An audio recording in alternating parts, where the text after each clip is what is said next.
Today, the U.S. Attorney's Office is announcing that Barna D. Haynes, the former Office Administrator and Secretary for the District Attorney's Office for the 15th JDC, has pled guilty.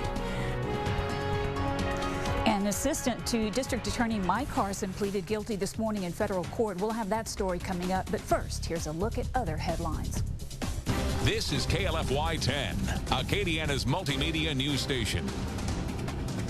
Connecting you now. Hello, Acadiana. I'm Blue Rolfus. And I'm Darla Montgomery. Thanks for joining us. Major road closures at this hour in Acadia Parish. The Department of Transportation and Development had to close at least 6 roadways throughout the day. Now, one closure sits along Highway 90. News 10's Renee Allen takes us to Crowley, where flooding has caused uncomfortable living conditions. Cold, wet living conditions, that's what some Crowley residents are having to contend with. It's kind of a shuffling around for them as they move from one area to avoid flooding. They move to the next, and when that area floods, guess what? It's move number 2. Chris Stevens is staying with relatives here in Crowley. Stevens is from Midland, where his home is now flooded. We have all the bayous and the rice fields and crawfish fields and everything, and when they overflow, it all comes tumbling downhill, you know. There's no way around it when the water rises, and choices have to be made. Some people leave, others stay. 52 years we've been living here, and we have never had water this high. Lou Myers is one of the lucky ones. The water just touched her driveway, and that's about it. I'm sure the other home had some, and that trailer. It looked like they had some. I don't know for sure because they had to leave. DOTD has closed a number of roads in Acadia Parish. Highway 90 just across the Mermentau Bridge. This section is closed. It's impassable. What's too much for one person can be tolerable for another. It's kind of hard to say which communities have been hit the hardest. For Chris, pastor of Crowley, he puts his money on Basil. Some houses are a lot worse than this. This is nothing, okay? Believe when you're going to go out there, then your eyes are going to pop. Now, the Acadia Parish Sheriff's Office says that the water is going down in some areas, but not fast enough for others, such as those roads that lead to main arteries. In Acadia Parish, I'm Renee Allen for KLFY Multimedia News. Well, rain continued today with several parishes, as you just saw in Acadiana, still dealing with floodwaters. Live Doppler 10 Storm Tracker Chief Meteorologist David Paul joins us now from the Weather Center to tell us how much longer we can expect these weather conditions. David? Well, the worst of the weather is done, but scattered showers, light showers will continue for tonight, tomorrow, and really into early on Thursday. Right now, some showers out there are banned from around Marsh Island through western parts of St. Mary Parish up towards Baton Rouge. The rest of us, a few spotty light showers south of Lafayette to the coast, but areas to the west and northwest dry right now. A very cool, very damp day. Here's a look at rainfall totals since Sunday. The areas in green there, 2 to 3 inches. The areas in darker blue, about 1 inch to 2.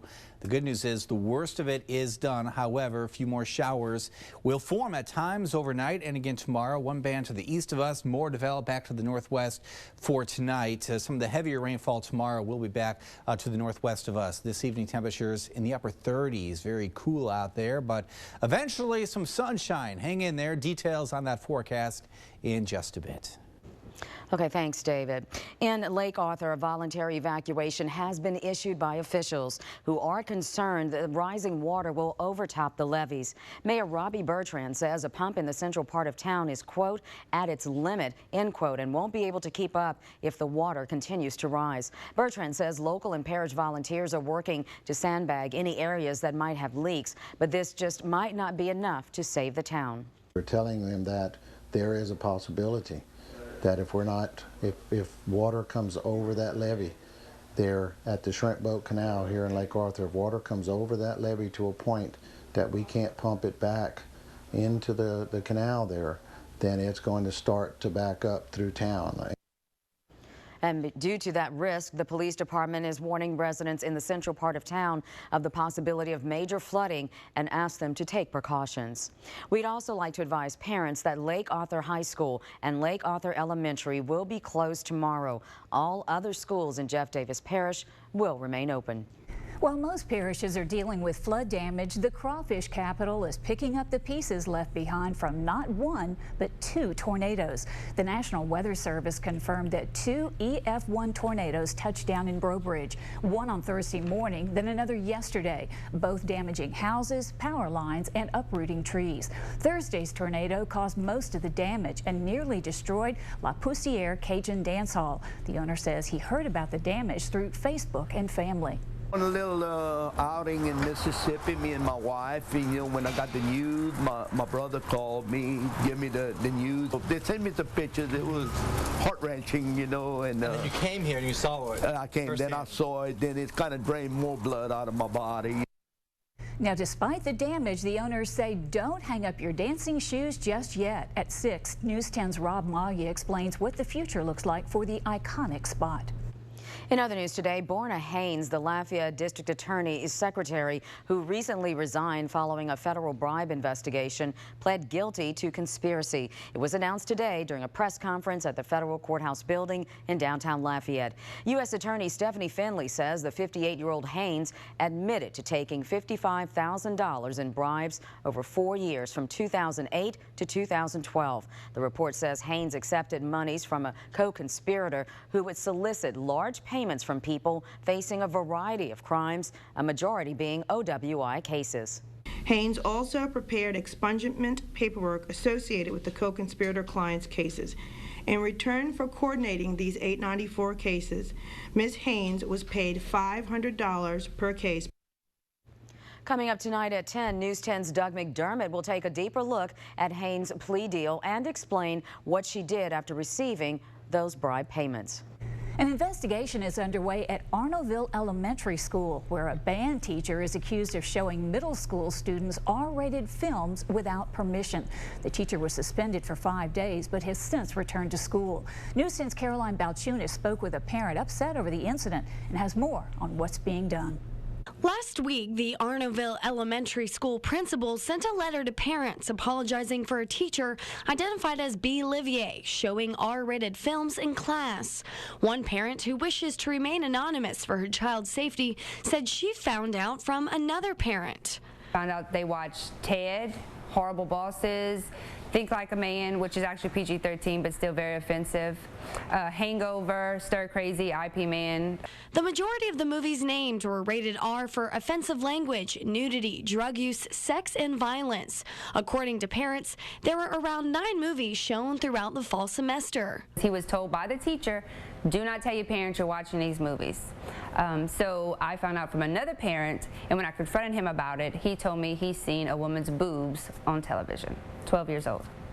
The St. Landry Parish Sheriff's Office is now investigating the matter. The principal and the interim superintendent did say the teacher is back at school, but could not comment any further.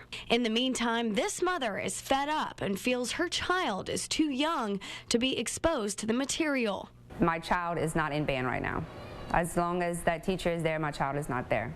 I don't feel comfortable or safe with him in the class. Caroline Balchunas, KLFY Multimedia News.